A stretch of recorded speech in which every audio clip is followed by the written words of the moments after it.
As experiências fora do corpo. Sergio Jeques. Agradecimentos ao amigo Luiz Carlos dos Santos, pelo auxílio com a revisão e as referências à doutrina espírita, do 2º capítulo desta obra. À amiga Sandra Panessa, pelo auxílio no sentido de deixar a obra clara e de fácil entendimento. E aos demais amigos pelo incentivo inestimável. Dedicado aos nossos mentores espirituais, que com inabalável paciência e sabedoria, nos conduzem pelos caminhos do aprendizado da vida e do viver. Para se pensar, antes de tudo, pobres homens, como são pequenos os vossos conhecimentos sobre os fenômenos mais ordinários da vida. Acreditais serem tão sábios e as coisas mais banais os confundem. Diante desta pergunta que todas as crianças fazem, o que fazemos quando dormimos? O que são os sonhos? Ficais sem respostas. Livro dos Espíritos. Pergunta 402, segundo parágrafo. Sinopse. Desdobramento, emancipação da alma, viagem astral, projeção da consciência ou apenas experiências fora do corpo, são alguns dos nomes dados ao mesmo fenômeno, que é a capacidade inata de todo ser humano abandonar o corpo físico enquanto este é colocado em estado de absoluto repouso. Seja em função do sono natural, ou de outros processos que também nos levem ao relaxamento profundo. Muitas vezes, esse desprendimento que tem o espírito, da matéria, é acompanhado de sensações e repercussões psicofísicas, como paralisia noturna, ruídos intracranianos, sensação de queda ou flutuação, vibrações pelo corpo, etc., que costumam assustar quem as percebe, levando-os à busca de socorro nas instituições religiosas a que pertencem, ou mais usualmente, aos centros espíritas ou espiritualistas. Certamente, o leitor irá se identificar com alguns dos vários sintomas aqui explicados, tão comuns e ao mesmo tempo tão assustadores, quando desconhecidos em seus mecanismos. Refletindo ainda, um pouco mais. Quando encarnados, não se tem bastante consciência dos serviços realizados durante o sono físico, contudo, esses trabalhos são inexprimíveis e imensos. Se todos os homens pesassem seriamente o valor da preparação espiritual diante de semelhante gênero de tarefa, de certo efetuariam as conquistas mais brilhantes nos domínios psíquicos, ainda mesmo quando ligados aos envoltórios inferiores. Infelizmente, a maioria se vale inconsciente do repouso noturno, para sair à caça de emoções frívolas ou menos dignas. Relaxam-se as defesas próprias, e certos impulsos longamente sopitados durante a vigília, extravasam em todas as direções por falta de educação espiritual verdadeiramente sentida e vivida. André Luiz no livro, Missionários da Luz, psicografado por Chico Xavier. Apresentação. Caro leitor, não espere encontrar nesta obra uma linguagem de alto nível literário, pois ela foi escrita em linguagem simples, quase sempre coloquial, como se estivéssemos entre bons amigos conversando sobre o assunto. Um tanto por meu próprio desejo de que assim fosse, e de que o leitor se ativesse no teor da mensagem, no cerne da questão, e outro tanto porque do ponto de vista acadêmico, não sou o que se consideraria um douto, sou pessoa comum. Mas, no que concerne ao assunto e sem falsa modéstia, devido ao meu convívio com o fenômeno desde a minha infância, sendo que conto neste momento com um pouco mais de meio século de existência física, posso dizer que o conheço muito bem, e se levarmos em consideração a prática em vez do conhecimento apenas livresco, conheço de forma ainda mais profunda, como alguns poucos que acolheram a ideia, de se expor dentro do contexto ainda considerado em alguns meios ou por algumas pessoas, como místico e esotérico, o que representa um grande engano, pois o assunto em realidade, mesmo a despeito do que alguns desejam fazer com ele, nada tem de místico e nem mesmo de esotérico, e sim, apenas traz repercussões que nos fazem rever alguns dos nossos conceitos filosóficos e religiosos, além de que, é fenômeno que acontece a todos nós desde o início da humanidade, e independe totalmente de credos, raças, condições sociais, etc. Não tenho também a pretensão de fazer crer a todos os leitores o que exponho nestas páginas, e quanto a isso, cabe a cada um seus próprios experimentos, observações e comparações com o seu cotidiano. No entanto, a partir das informações contidas aqui, aplicadas a uma atenta observação do fenômeno, o leitor certamente poderá dilatar bastante a sua compreensão sobre o assunto. O que posso afiançar com segurança são duas coisas. Nunca houve uma aula, palestra ou curso que eu tenha dado sobre o assunto, em que não tenha encontrado muita repercussão de parte dos convidados presentes, que acabam vendo nas exposições algo que lhes esclareça fenômenos que experimentaram em algum momento de suas vidas sem que os tivessem compreendido à época. Outra coisa é que se o leitor utilizar alguma das práticas aqui descritas, por um tempo que seja considerado razoável, vai sem dúvida alguma obter resultados que lhe mostrem em primeira mão a veracidade do exposto, mesmo que de início isso possa às vezes acontecer de forma ainda pobre ou com poucos elementos mais expressivos. O que certamente mudará significativamente se houver prática, estudo, e observação constante e consciente do fenômeno aprofundando-se no mesmo. Mas, talvez o mais importante, seja o fato de eu ter presenciado número significativo de pessoas com dúvidas sobre esse assunto, e outro tanto, sofrendo em silêncio por repercussões naturais do fenômeno, toda vez que a questão se faz presente ou surge a oportunidade de falar sobre isso. Acredito também que parte do problema fica por conta dos que, nas casas espíritas e espiritualistas atuam de alguma forma no atendimento fraterno, levando conforto espiritual àqueles que vêm em busca de socorro, e que, por não reconhecerem o fenômeno nas suas nuances, que a bem da verdade nada apresenta de maligno ou preocupante, atendem todos à guisa de obsessão, naturalmente sem resultados positivos, quando bastaria uma conversa esclarecedora sobre o assunto para que a paz interior voltasse a reinar nos corações sobressaltados. É este o principal objetivo desta obra, levar este conhecimento a quem o necessite de alguma forma. Sejam os que do fenômeno sofrem as consequências, ou dos que atendem a quem sofre. Os casos particulares e pessoais do autor, aqui narrados, não têm outra intenção que não seja a melhor elucidação de algumas passagens específicas. Quem já passou por alguma experiência extracorpórea de forma consciente sabe que jamais poderá convencer o outrem, por mais detalhes e esclarecimentos que ofereça, sendo essa, sempre uma questão pessoal. Mas tenho absoluta certeza de que a grande maioria dos leitores encontrar-se-á em alguma parte dessas linhas, e a partir de então saberá melhor reconhecer o fenômeno quando este se fizer novamente presente em suas vidas, sem temores, sem preocupações, e quem sabe até mesmo retirando dele algumas experiências muito enriquecedoras. De qualquer forma, uma mente aberta, com o imprescindível filtro do bom senso e do discernimento, será sempre útil nesse tipo de leitura. Muita paz a todos. O autor. Introdução. O que este livro esclarece? A primeira coisa que talvez algumas pessoas venham a questionar é: esse é um livro espírita? Sim e não, já que o assunto é de domínio espiritual humano, e a espiritualidade não pertence a nenhuma doutrina ou credo em especial, uma vez que o mundo espiritual não está preso a rótulos, mas é uma realidade para toda a humanidade. No entanto, como atuo há muitos anos na doutrina espírita codificada por Kardec, o escrevo também na intenção de esclarecer aos confrades espíritas sobre a parte funcional desse fenômeno. Sobretudo por perceber que no espiritismo, apesar de falarmos sobre o assunto, não nos aprofundamos no mesmo, ficando bem na superfície no que diz respeito ao funcionamento, as causas, os efeitos e repercussões do fato. Existem alguns autores espíritas bastante conceituados falando sobre o assunto, e a maioria apenas tentando convencer o leitor de que o fenômeno existe. Sem nenhum demérito para a questão, não é esse o meu caminho, e parto do princípio de que quem lida com espiritualidade ou estuda os fenômenos da consciência humana em alguma de suas vertentes, já sabe disso, já sabe que o fenômeno é real. Então o que faremos é explicar o porquê, e principalmente o como ele acontece, livrando as pessoas do medos e crendices infundadas, sendo que essa é uma lacuna ainda por ser preenchida, principalmente dentro do espiritismo.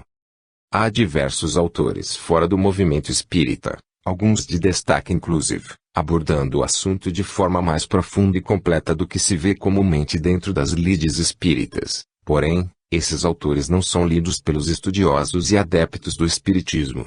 Talvez por alguma espécie de preconceito ou por verem esse assunto como esotérico, místico, etc.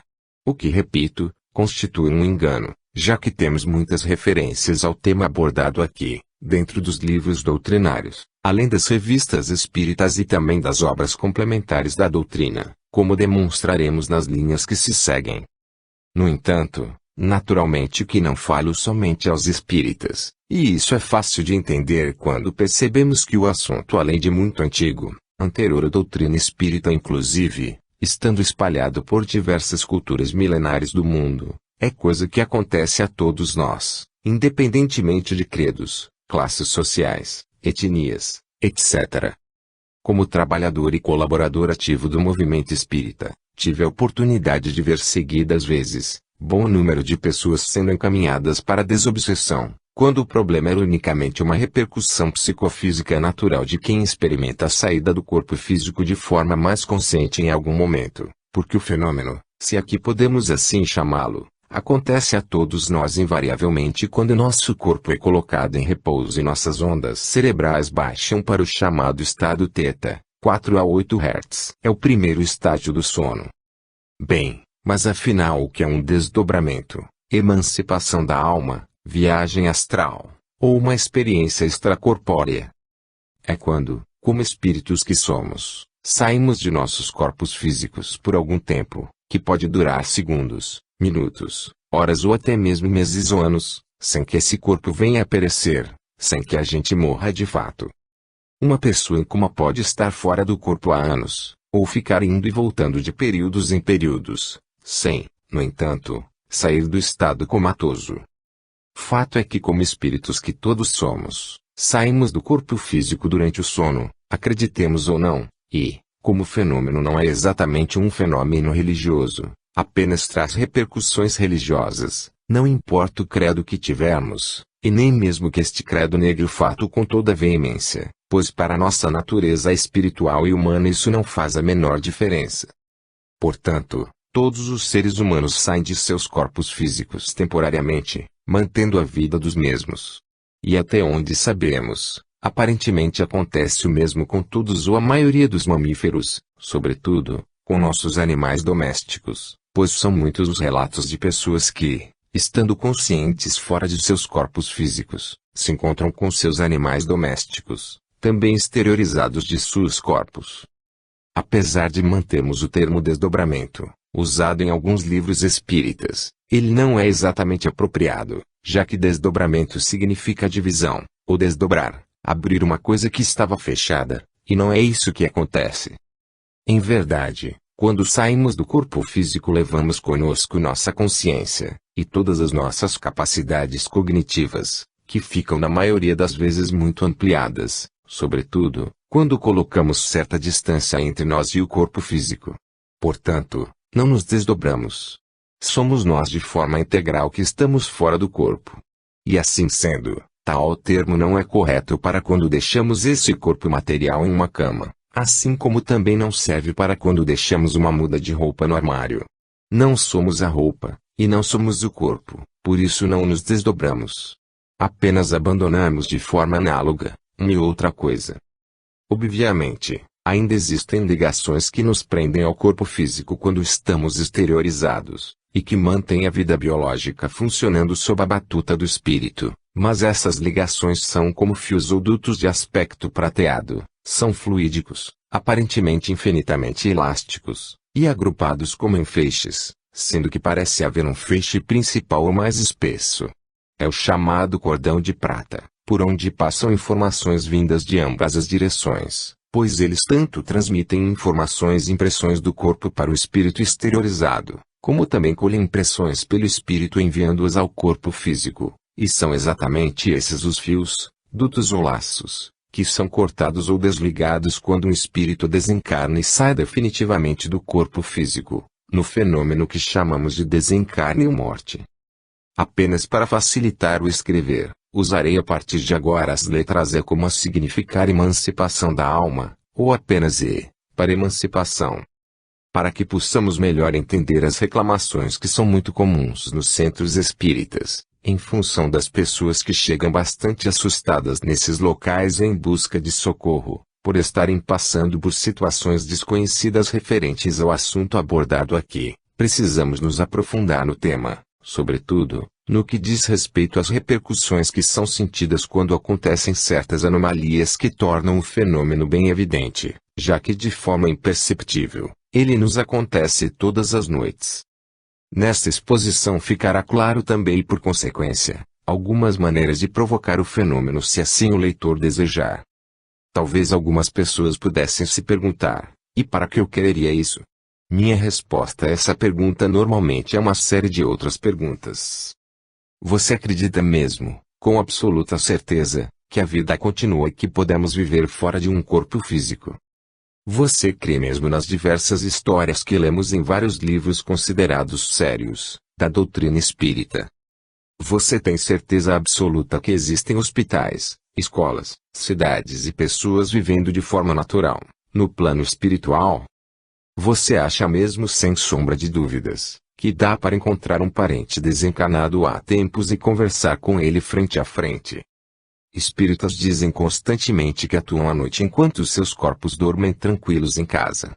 Você crê mesmo nisso? Tem certeza de que isso é real? Há muitas outras perguntas que poderiam ser colocadas aqui, mas nem é necessário porque independente de qual seja a sua resposta eu lhe digo que eu não acredito em nada disso. Eu sei que assim é. E agora desejo fazer duas perguntas, muito pertinentes. Qual o valor do aspecto consolador dessa certeza? É possível ser mensurado? Capítulo 1. As I.Q.M.S e as experiências extracorpóreas. É sabido, por diversos pesquisadores das EQMs, ou experiências de quase morte, que tais eventos quando acontecem, têm uma grande e muito positiva influência sobre quem as teve. Como por exemplo, a mudança de paradigmas com relação à vida. Não somente a sua, mas também a do próximo. A maior compreensão das mazelas e dificuldades alheias, tornando-se assim, mais tolerantes. A perda do medo da morte. Uma maneira muito mais espiritualizada de viver.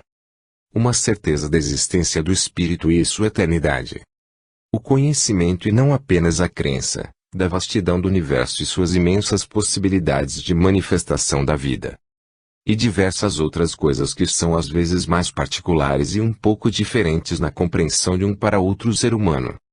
Da mesma forma, quem experimentar uma EA de forma totalmente consciente, jamais será a mesma pessoa, e as mudanças serão sempre muito positivas.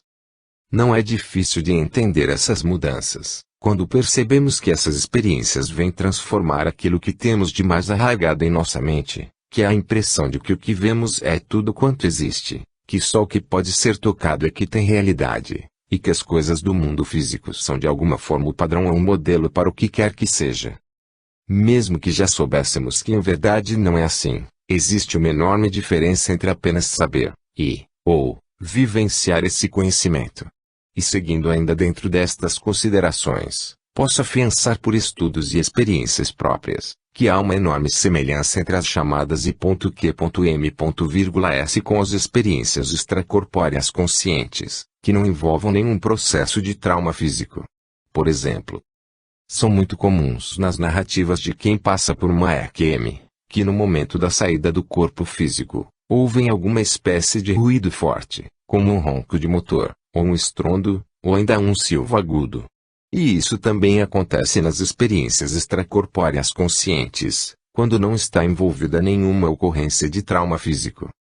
Muitos projetores, outro nome dado a quem experimenta a saída consciente do corpo físico, também narram a sua aproximação de algum limite físico ou geográfico e aqui as palavras são pobres para explicar, de onde não podem passar. Normalmente nesses casos são impedidos por seres que lhes observam as ações, de atravessarem esses portais ou passagens, mostrando-nos por consequência, que nunca estamos sozinhos realmente na nossa caminhada espiritual. Particularmente, já me encontrei nessa exata situação, onde dois seres muito amorosos, com extremada gentileza me impediram a passagem, através de um local demarcado pela forma simbólica de um portal imensamente florido e com configuração emblemática hinduísta. Outra semelhança com os EQs está no fato de muitas vezes sairmos de nosso corpo físico de forma absolutamente consciente, e estando em nosso ambiente doméstico, Abre-se uma espécie de portal que nos suga para uma outra realidade, mundo astral, mundo espiritual. Analogamente isso também acontece nas I.Q.M.S quando a pessoa se vê fora de seu corpo físico, mas ainda no local do acidente que o levou à parada cardiorrespiratória, ou mesmo na sala de cirurgias ou quarto de um hospital, para em seguida ser puxada através de um túnel, e sair do outro lado, já em outro plano de existência. Mas uma semelhança está nas impressões que se experimenta tanto num como no outro caso, e que consiste em uma sensação de liberdade e paz, absolutamente sem comparação alguma na vida física. A ponto de, quando retornamos ao corpo físico, ficamos em estado de êxtase espiritual que pode perdurar por alguns dias. Há também em ambos os casos, isto é, tanto na EQM quanto na EA, uma quase total perda de sentido de tempo e espaço. A possibilidade de encontrarmos com algum parente ou amigo, que já habite a outra dimensão da vida, é também uma possibilidade comum a ambas as ocorrências. Há ainda diversas outras semelhanças entre esses eventos, mas agora desejo falar de uma diferença entre eles. Diferença esta que se torna um ponto de fundamental importância, e que poderíamos por ora resumir como nível de consciência e lucidez envolvido. Em uma EQM, como há uma morte física propriamente dita, e que ninguém se engane, pois é de fato uma morte, a consciência, que pertence ao espírito e não ao cérebro como muitos desejam, se transfere totalmente para o primeiro, e o nível de lucidez é, não só absoluto, como imensamente ampliado na maioria dos casos, envolvendo até mesmo, outra experiência conhecida nos meios orientais, sobretudo na cultura yoga hindu, com samadhi, ou uma consciência do todo, uma percepção de se estar absolutamente ligado a tudo quanto existe, por consequência a todas as outras pessoas e formas de vida. Já nos casos de simples experiências extracorpóreas, a consciência fica como que fragmentada entre a matéria e o espírito, já que nesse caso o corpo físico está gozando de sua saúde natural, variando assim, muito o nível de lucidez na experiência. Seja como for, ambos os eventos são absolutamente transformadores, além de deixarem sequelas no que diz respeito à nossa sensibilidade ou no caso dos espíritas, na nossa mediunidade, que passa a ser extremamente ampliada em suas capacidades. Um dos fenômenos que é sem dúvida alguma, dos mais marcantes, e que alguns experimentam, é justamente esse samadhi, ou expansão da consciência. Muito difícil de ser explicado devido à transcendência do fenômeno e à falta de palavras adequadas ao nosso vocabulário. O sono tem por fim dar repouso ao corpo, o espírito, porém, não precisa repousar. Enquanto os sentidos físicos se acham entorpecidos, a alma se desprende, em parte, da matéria e entra no gozo das faculdades do espírito.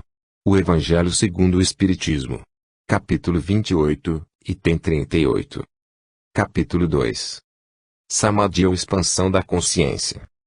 Certa vez tive uma experiência com essa sensação. Despertei no meio da madrugada após ter dormido um pouco, e ficando bem quieto para tentar adormecer novamente comecei a sentir as fortes vibrações que costumam anteceder as minhas saídas conscientes. Concentrei-me nelas até torná-las muito intensas e levantei-me da cama. E como acontece nesses casos, meu corpo ficou deitado. Dei um salto para subir e saí logo de perto do corpo físico, pois ele nos atrai poderosamente, muitas vezes pondo fim a possíveis experiências mais intensas. Subi passando pelo telhado do quarto e não parei de subir, até pensar em fazê-lo. Nesse ponto fiquei parado e olhando para baixo, e quando digo olhando, não pense que é necessário mover a cabeça, mas apenas focar a atenção neste ou naquele ponto, pois a visão é panorâmica de 360. Aparentemente não são os olhos que veem, mas o espírito, ou talvez melhor fosse dizer, a consciência, como um todo. Parado naquela distância da superfície da Terra onde podia tranquilamente ver a curvatura da mesma mergulhada na escuridão, e ver também uma quantidade indefinível e inimaginável de estrelas, extremamente brilhantes a ponto de algumas parecerem estar ao alcance das mãos, uma espécie de êxtase espiritual tomou conta de mim. E agora que as coisas se complicam, porque não temos em nosso vocabulário as palavras para explicar as impressões, sensações e percepções envolvidas na ocasião. Tentei por muitos anos encontrar a maneira de explicar às pessoas, já que sou expositor e facilitador de temas espiritualistas, sem, no entanto, encontrar a forma que eu consideraria ideal ou, no meu ver pessoal, a forma correta, que não desse espaço a falsas interpretações como, por exemplo, a ideia do panteísmo. Mesmo porque esse é o maior receio dos espíritas. O de que, de alguma forma, ao evoluirmos em direção à fonte, perdêssemos a nossa individualidade como espíritos ou consciência que somos. Sendo que essa ideia também se chocaria frontalmente com o Livro dos Espíritos codificado por Kardec, onde diz que não importa o nível de evolução alcançado por nós, jamais perderíamos a nossa individualidade. E somente depois desses anos todos é que parece, tive uma espécie de insight onde pude ver a melhor forma de explicar a experiência.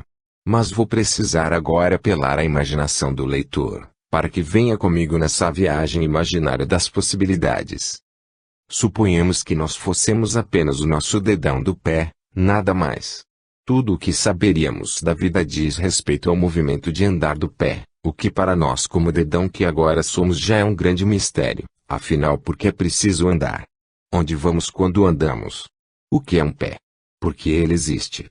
Na visão de um simples dedão, tudo isso são perguntas incríveis e sem nenhuma resposta inteligível. Como aquelas que nós fazemos sempre, como seres humanos: o que sou eu? Por que é necessário viver? Onde estamos indo? Etc. Mas, nessa nossa viagem imaginária, suponhamos que de repente nós como dedão que somos, temos uma expansão da consciência, ou um samadhi, e nessa expansão nós acessamos momentaneamente e diretamente o cérebro desse corpo do qual fazemos parte, como dedão que somos. Lá no cérebro então, podemos perceber que há muitos outros órgãos, como o fígado, o estômago, etc., cuja existência até agora nós nem fazíamos ideia. Lá no cérebro que nós agora acessamos, podemos entender o que é andar, o que é um pé do qual fazemos parte como dedão. Podemos entender por que o pé anda e até mesmo para onde está indo. De repente nós entendemos através dessa nossa conexão com o cérebro, o que é a digestão e por que ela é necessária. Nós percebemos lá no cérebro que é a visão e como ela funciona. E acredito que podemos parar por aqui para não estendermos demasiadamente as interações imaginárias. Mas então, tão repentinamente como veio, a conexão vai embora, ou seja, a expansão da consciência se encerra e tudo volta ao normal. Todo o nosso foco de consciência está agora e novamente no dedão que somos. No entanto, trazemos conosco da experiência vivida, todas as impressões colhidas. E eu lhe perguntaria, como explicar aos outros dedos do pé que estão ao seu lado e vivem a mesma realidade e duvidas que você vivia até há pouco, o porquê andamos? Ou o que é um pé? Ou ainda mais difícil, como explicar que existem outros órgãos com missões muito diferentes da nossa e tão imprescindíveis quanto? Como dizer aos seus colegas dedos, que estão ao lado, que existem outros dedos, mas que esses vivem em algo que se chama mão? O que é uma mão? Eles certamente lhe perguntariam. Como explicar um dedo ao seu lado, tudo que você percebeu sobre a necessidade da digestão se ele sequer sabe que existe algo chamado estômago? Isso é uma expansão da consciência, um êxtase espiritual, um samadhi. Quando me aconteceu eu pude perceber seres vivendo em outras realidades, físicas e não físicas. Em lugares muito, muito distantes, outros bem perto e praticamente junto de nós, entrelaçados. Sabendo que de alguma forma estávamos todos interligados por algo indefinível, uma mente universal, uma consciência cósmica. Ou Deus se preferir. Não que eu tenha visto isso, mas eu sabia que assim era, sem a menor sombra de dúvidas, ao mesmo tempo em que sentia que isso era absolutamente natural. Percebi que em tudo há um porquê, que tudo tem um propósito, e que nós enquanto seres humanos, dentro ou fora de um corpo físico, somos estranhamente pequeninos e ao mesmo tempo magnificamente gigantescos e capazes. Lá naquele estado de consciência eu sabia tudo o que havia para se saber, se eu desejasse. Mas aí está uma questão interessante que me faz pensar até hoje. Porque podendo eu naquele momento, saber tudo, não tinha interesse em saber nada. Me parece algo mais ou menos assim: você está sem fome alguma, porque se sente pleno de tudo, e em sua frente está uma mesa repleta de tudo que você já desejou quando teve fome de algo. Mas a questão é, o que você pode desejar, quando está pleno de tudo? Assim sendo, e para a maior tranquilidade de todos os adeptos do Espiritismo, percebi nitidamente que ao progredirmos como espíritos que somos todos nós, não perdemos nossa individualidade, mas ao contrário disso, abarcamos todas as outras, enquanto somos também abarcados pelas outras. A individualidade permanece, mas o ego se dissolve. E nessa expansão, não nos tornamos Deus, apenas nos conectamos intimamente com Ele, e sendo Ele Deus, é necessariamente onipresente, onisciente e onipotente. E é exatamente assim que nos sentimos nós nessa conexão. Não sei se podemos estar em todos os lugares ou saber tudo, ou mesmo fazer tudo, mas sei que essa é a sensação que temos durante a experiência. Os hindus têm uma expressão interessante para explicar algumas coisas inexplicáveis. Eles dizem, isso é neti, neti. Quer dizer, algo que não se explica com o intelecto. Entende-se, porém não se explica usando apenas a razão. É necessário que o coração participe do entendimento. Assim como alguém que tente explicar o que é o amor, ou um samadhi, um êxtase espiritual, uma expansão da consciência, ou mesmo, o que somos nós. É simplesmente neti, neti. Capítulo 3. A doutrina espírita e as experiências fora do corpo. Forma como o assunto está na doutrina. Se fizéssemos a seguinte pergunta, está esse assunto inserido de alguma maneira dentro da doutrina dos espíritos nas suas bases kardecianas? A resposta é um peremptório, sim. Há bastante informação a respeito do assunto dentro das bases do conhecimento espírita, e também nos livros complementares da doutrina. Allan Kardec faz comentários a respeito de suas pesquisas no assunto, sobretudo, nas revistas espíritas, além das obras básicas de sua mesma autoria. Porém, como as emancipações acontecem em níveis diferentes de consciência, ou como referiu Kardec, o espírito tem maior ou menor grau de liberdade e consciência conforme seu maior ou menor grau de desprendimento da matéria. Allan Kardec. Ele, Kardec, não pode observar o fenômeno sob todos os aspectos possíveis, não houve tempo hábil para tanto. Se Allan Kardec tivesse vivido mais alguns anos encarnado, certamente teríamos muito mais material interessante para estudo nessa questão. Ainda assim, tendo-lhe relativamente pouco tempo para o assunto, e pouca disponibilidade do elemento humano para suas pesquisas, é notório o ponto avançado em que chegou. No entanto, é necessário que se entenda bem o que ele disse quando falou no espírito ter maior desprendimento da matéria, pois na prática, percebemos que o maior ou menor grau de liberdade de ação do emancipado, quando totalmente fora do corpo físico, único caso em que poderíamos realmente chamar de emancipação, e esse grifo será explicado mais à frente, se dá em função de seu maior ou menor grau de lucidez, da percepção de si mesmo, da mente desperta e observadora, por assim dizer, e não por um maior ou menor grau de separação, do espírito em relação ao corpo físico, já que o desprendimento, ou seja, a separação do espírito com relação ao corpo físico é sempre completa nestes casos referidos, não ficando o espírito meio dentro, meio fora do corpo. Como poderia alguém entender erroneamente a questão?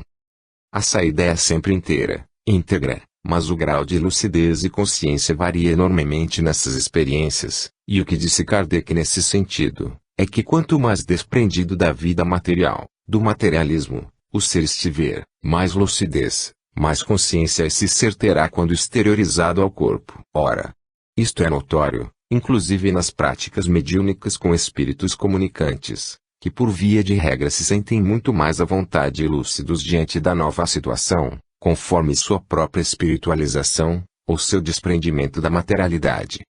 O grifo acima se refere justamente à situação em que, num trabalho mediúnico, o médium dá passividade ao espírito comunicante, pois nesse momento é comum que o espírito do médium se desloque um pouco do próprio corpo, para, fora dele, poder expandir suas capacidades de percepção e através desse processo receber a mensagem mediúnica. Não podemos considerar nesse caso uma emancipação propriamente dita. Há outra situação em que o médium parcialmente separado do corpo físico, e tendo suas capacidades mediúnicas bastante amplificadas, pode ver a distância com perfeição e como se lá, no local observado estivesse, porém, sem deslocar-se para o local realmente, ficando, portanto, meio dentro, meio fora de seu próprio corpo, a fim de expandir suas percepções. A isso, os estudos da projeciologia, outro nome para o estudo da emancipação, ou no caso, projeção da consciência, dão o nome de sonda, pois é exatamente como se um médium enviasse uma sonda com uma câmera até o local do evento observado. Esses detalhes também serão melhor explicados nos capítulos do que seguem. Quanto às referências ao assunto propriamente ditas, podemos citar algumas muito interessantes, como podem ser observadas a seguir nas revistas espíritas de Julho/1865, Teoria dos Sonhos, texto explorado mais abaixo. Março/1866, Mediunidade Mental, onde Kardec analisa a mediunidade que se tem em estado de vigília e de catalepsia em suas semelhanças com a que se tem em sono. Junho/1866, Um sonho instrutivo, onde é o próprio Kardec que sonha, busca explicações acerca disso, e entende que foi colocado em contato com encarnados durante o seu sono para estudar o fenômeno. Muito significativo. Setembro/1866, Cabelos embranquecidos sobre a impressão de um sonho. Kardec, os laços fluídicos transmitem ao corpo as impressões da alma, quando esta dele se afasta.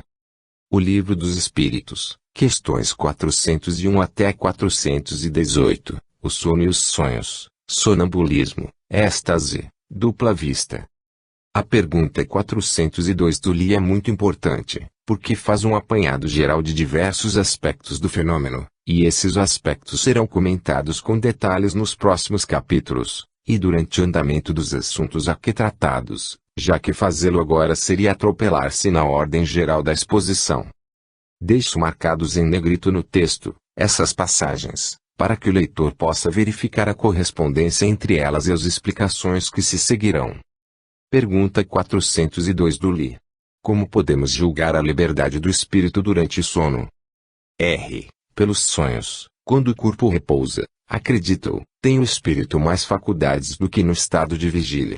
Lembra o passado e algumas vezes prevê o futuro. Adquire maior potencialidade e pode pôr-se em comunicação com os demais espíritos, quer deste mundo, quer do outro. Se diz frequentemente, tive um sonho extravagante, um sonho horrível, mas absolutamente inverossímil. Enganaste. É a miúde uma recordação dos lugares e das coisas que viste ou que verás em outra existência e das coisas que viste ou que verás em outra existência ou em outra ocasião. Estando entorpecido o corpo, o espírito trata de quebrar seus grilhões e de investigar no passado ou no futuro. Pobres homens, que mal conheceis os mais vulgares fenômenos da vida. Julgai-vos muito sábios e as coisas mais comezinhas vos confundem.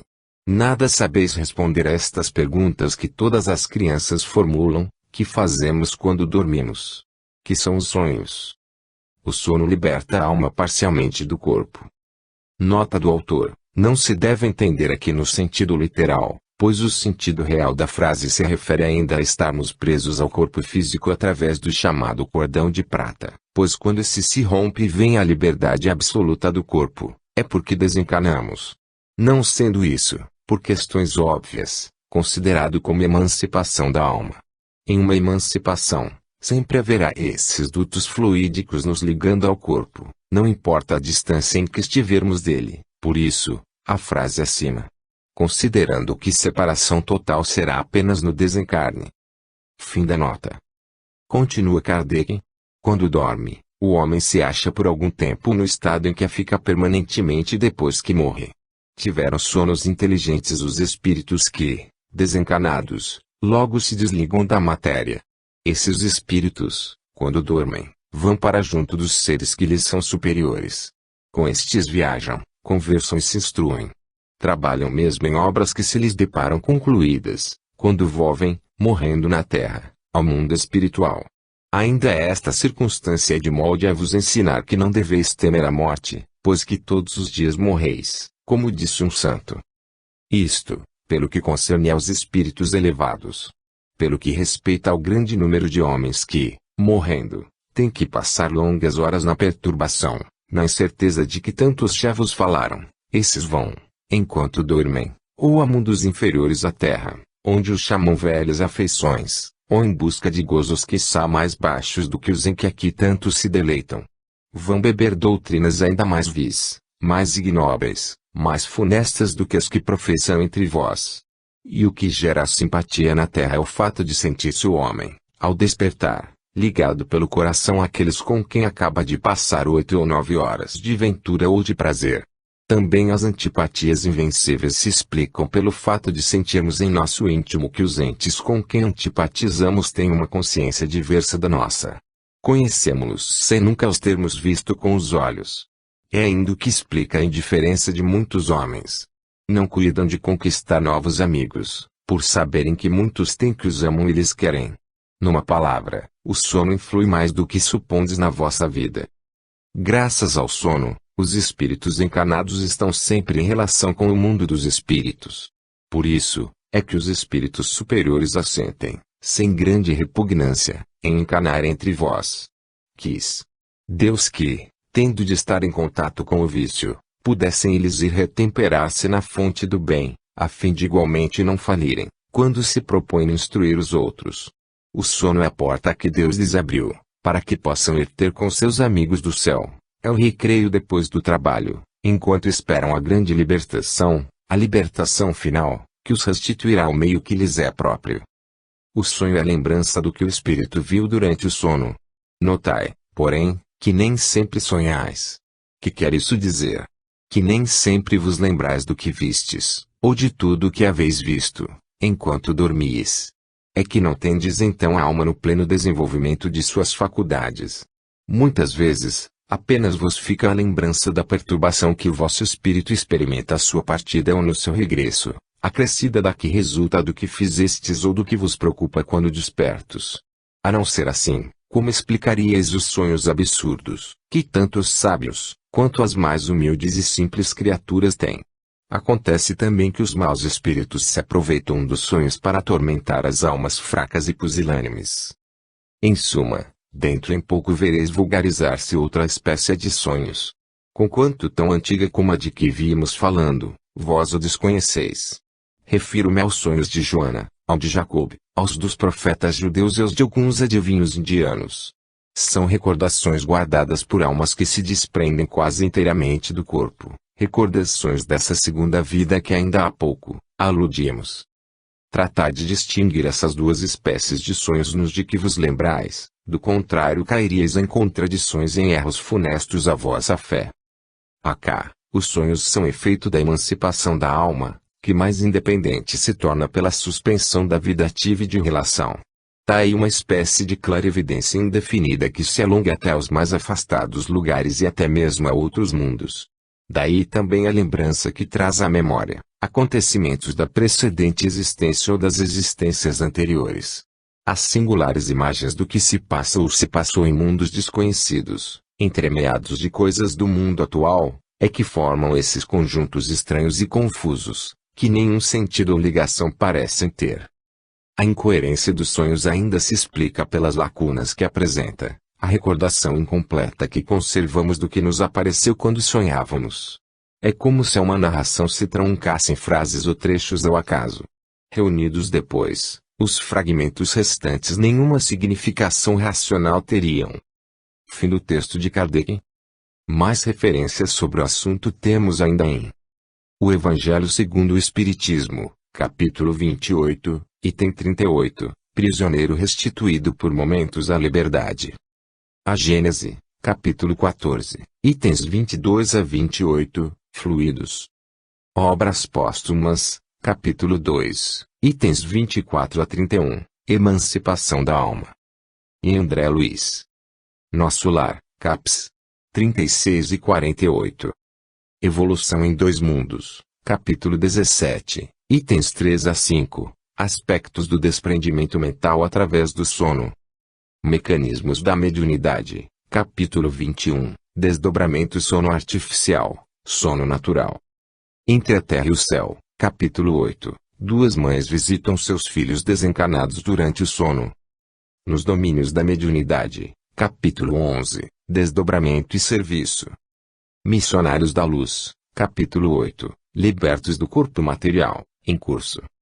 Reproduzo a seguir esse excelente texto da Revista Espírita de julho de 1865, estudado por Kardec, com o título Teoria dos Sonhos, por tratar-se de um caso típico que nos traz muitas referências ao que será dito adiante. Saliento em negrito essas referências. Teoria dos Sonhos, por Allan Kardec. Revista Espírita, julho de 1865. É verdadeiramente estranho que um fenômeno tão vulgar quanto o dos sonhos tenha sido objeto de tanta indiferença da parte da ciência, e que ainda se esteja a perguntar a causa dessas visões. Dizer que são produtos da imaginação não é resolver a questão, é uma dessas palavras com auxílio da qual querem explicar o que não compreendem e que nada explicam. Em todo caso, a imaginação é um produto do entendimento. Ora, como não se pode admitir entendimento nem imaginação na matéria bruta, é necessário crer que a alma nisto entre para alguma coisa. Se os sonhos ainda são um mistério para a ciência, é que ela se obstinou em fechar os olhos para a causa espiritual. Procura-se a alma nas dobras do cérebro, enquanto ela se ergue a cada instante à nossa frente, livre e independente, numa porção de fenômenos inexplicáveis só pelas leis da matéria, notadamente nos sonhos, no sonambulismo natural e artificial e na dupla vista à distância. Não nos fenômenos raros, excepcionais, sutis, que exigem pacientes pesquisas do sábio e do filósofo, mas nos mais vulgares. Lá está ela, que parece dizer: olhai e ver-me-eis, estou aos vossos olhos e não me vedes, vistes-me muitas e muitas vezes, vedes-me todos os dias, os próprios meninos me veem, o sábio e o ignorante, o homem de gênio e o ignorante me veem e não me reconheceis. Está no nosso cotidiano. Nota do autor. Mas há pessoas que parecem temer olhá-la de frente, e ter a prova de sua existência. Quanto aos que a procuram de boa fé, até hoje lhes faltou a única chave que lhe poderia ter dado a reconhecer. Esta chave, o Espiritismo acaba de dar pela lei que rege as relações do mundo corporal e do mundo espiritual. Auxiliado por esta chave, é pelas observações sobre que se apoia, que ele dá dos sonhos a mais lógica explicação jamais fornecida. Demonstra que o sonho, o sonambulismo, o êxtase, a dupla vista, o pressentimento, a intuição do futuro, a penetração do pensamento, não passam de variantes e graus de um mesmo princípio, a emancipação da alma, mais ou menos desprendida da matéria. A respeito dos sonhos, dá-lhe conta precisa de todas as variedades que apresentam. Ainda não possuímos o princípio, o que já é muito. Os que podemos explicar nos colocam na via dos outros. Sem dúvida faltam-nos alguns conhecimentos, que adquiriremos mais tarde. Não há uma única ciência que, de saída, tenha desenvolvido todas as suas consequências e aplicações. Elas não se podem completar senão por sucessivas observações. Ora, nascido ontem, o Espiritismo está como a química nas mãos dos Lavoisier e dos Berthollet, seus primeiros criadores. Estes descobriram as leis fundamentais, as primeiras balizas fincadas no caminho de novas descobertas. Entre os sonhos, uns há que têm um caráter de tal modo positivo que, racionalmente, não poderiam ser atribuídos ao simples jogo da imaginação. Tais são aqueles nos quais, ao despertar, adquire-se a prova da realidade do que se viu, e em que absolutamente não se pensava. Os mais difíceis de explicar são os que nos apresentam imagens incoerentes, fantásticas, sem realidade aparente. Um estudo mais aprofundado do singular fenômeno das criações fluídicas sem dúvida nos colocará no caminho. Esperando, eis uma teoria que parece permitir um passo no assunto. Não a damos como absoluta, mas como fundada na lógica e podendo ser submetida a estudo. Ela nos foi dada por um dos nossos melhores médiuns, em estado de sonambulismo muito lúcido, por ocasião do fato seguinte. Solicitado pela mãe de uma jovem a lhe dar notícias de sua filha, que estava em Lyon, ele a viu deitada e adormecida, e descreveu com exatidão o apartamento em que se achava. Essa jovem, de 17 anos, é médium escrevente. A mãe perguntou se ela tinha aptidão para se tornar médium vidente. Esperai, disse o sonâmbulo, é preciso que eu siga o traço de seu espírito, que neste momento não está no corpo.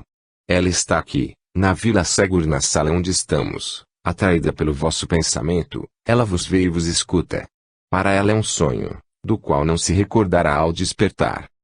Pode-se, acrescenta ele, dividir os sonhos em 3 categorias caracterizadas pelo grau da lembrança que fica no estado de desprendimento no qual se acha o espírito. São Primeiro, os sonhos que são provocados pela ação da matéria e dos sentidos sobre o espírito, isto é, aqueles em que o organismo representa um papel preponderante pela mais íntima união entre o corpo e o espírito. A gente se lembra claramente e, por pouco desenvolvida que seja a memória, dele se conservou uma impressão durável.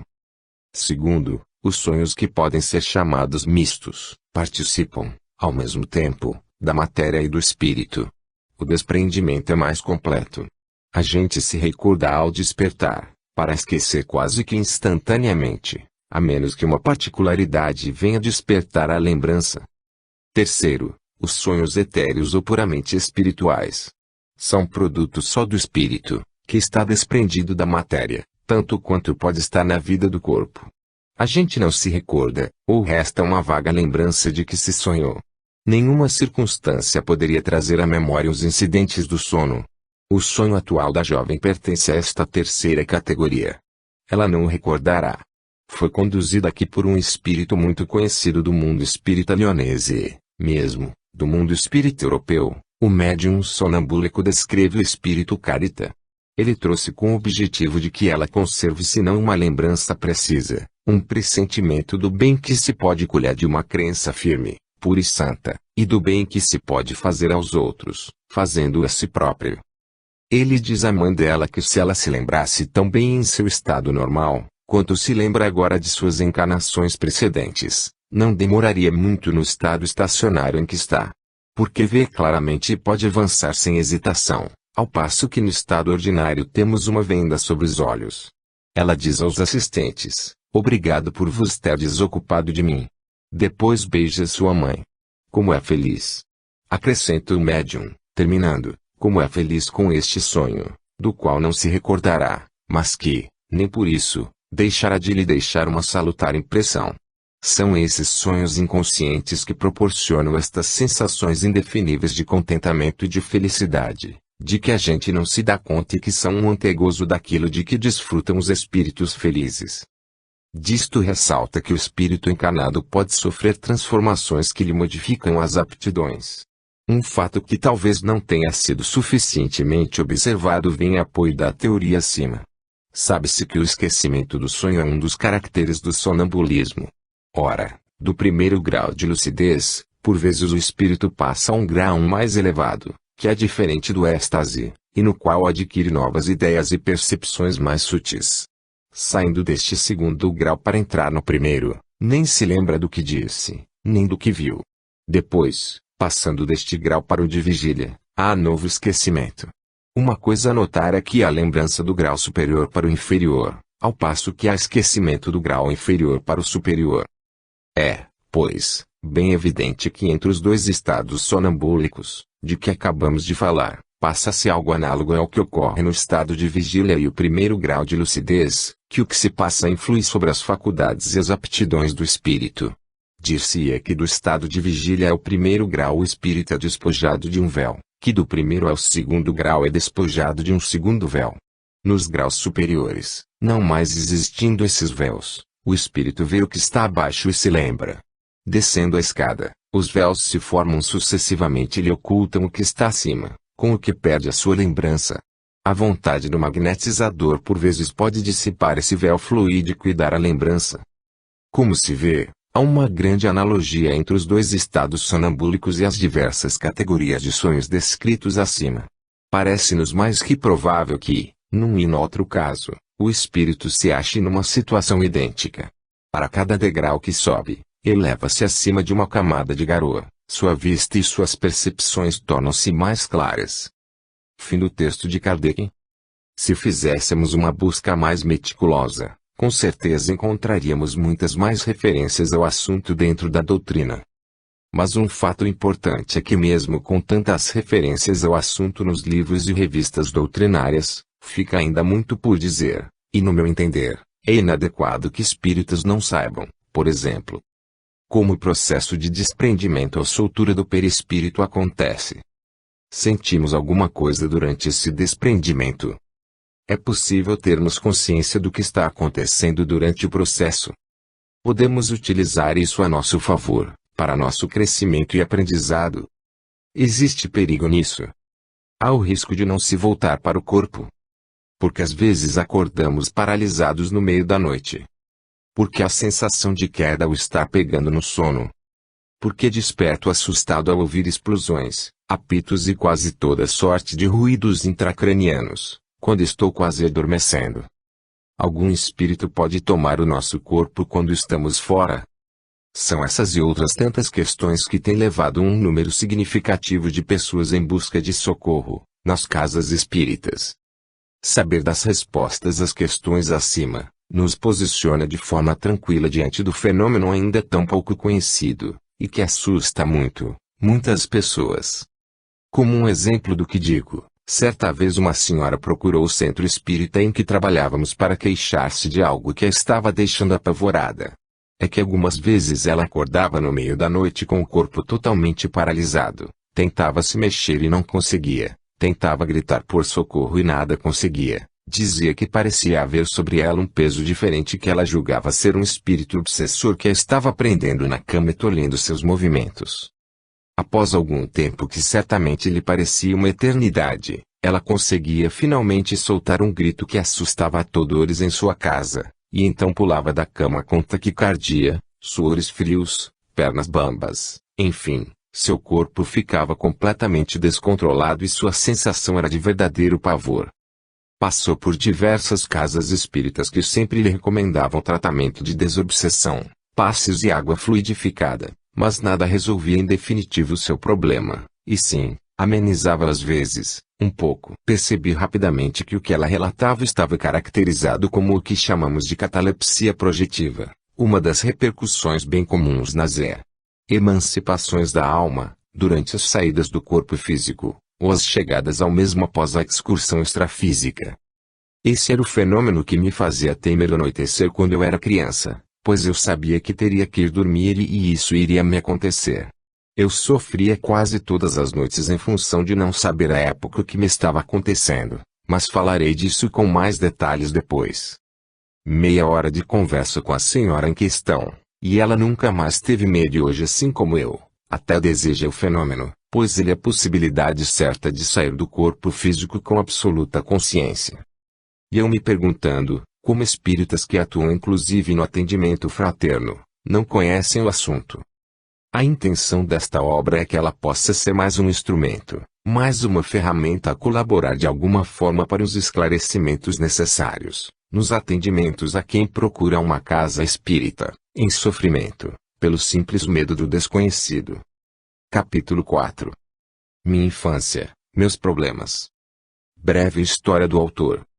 Por volta de 1970 a 1971, eu contava com meus 12 para 13 anos de idade, quando um fenômeno que me acontecia às vezes começou a se intensificar, deixando-me com muito medo. Ao ver a tarde correndo para a noite, já me sentia bastante preocupado, pois sabia que teria que lidar com meus problemas noturnos. Sentia ao deitar para dormir sensações estranhas de diferentes, via e ouvia coisas, mas o que mais me deixava preocupado eram duas sensações que à época eu as tinha como muito ruins. Hoje até anseio por elas. Às vezes, me via completamente paralisado dentro do meu corpo, não podia mexer-me, falar, gritar, ou ter qualquer ação sobre meu próprio corpo. Era como se ele fosse algum tipo de escafandro ou coisa assim, abandonado sobre a cama, e eu perfeitamente consciente preso dentro dele sem, no entanto, poder utilizá-lo ou mesmo senti-lo, pois nesses casos, até mesmo as sensibilidades naturais, oriundas do corpo físico, desapareciam. Outro sintoma causador de muito medo e sustos era uma espécie de ruído ou barulho muito forte que acontecia dentro da minha cabeça quando eu estava quase caindo no sono, naquela fase em que não se está totalmente desperto, mas ainda não se está efetivamente dormindo, e estamos em um estado intermediário entre o sono e a vigília.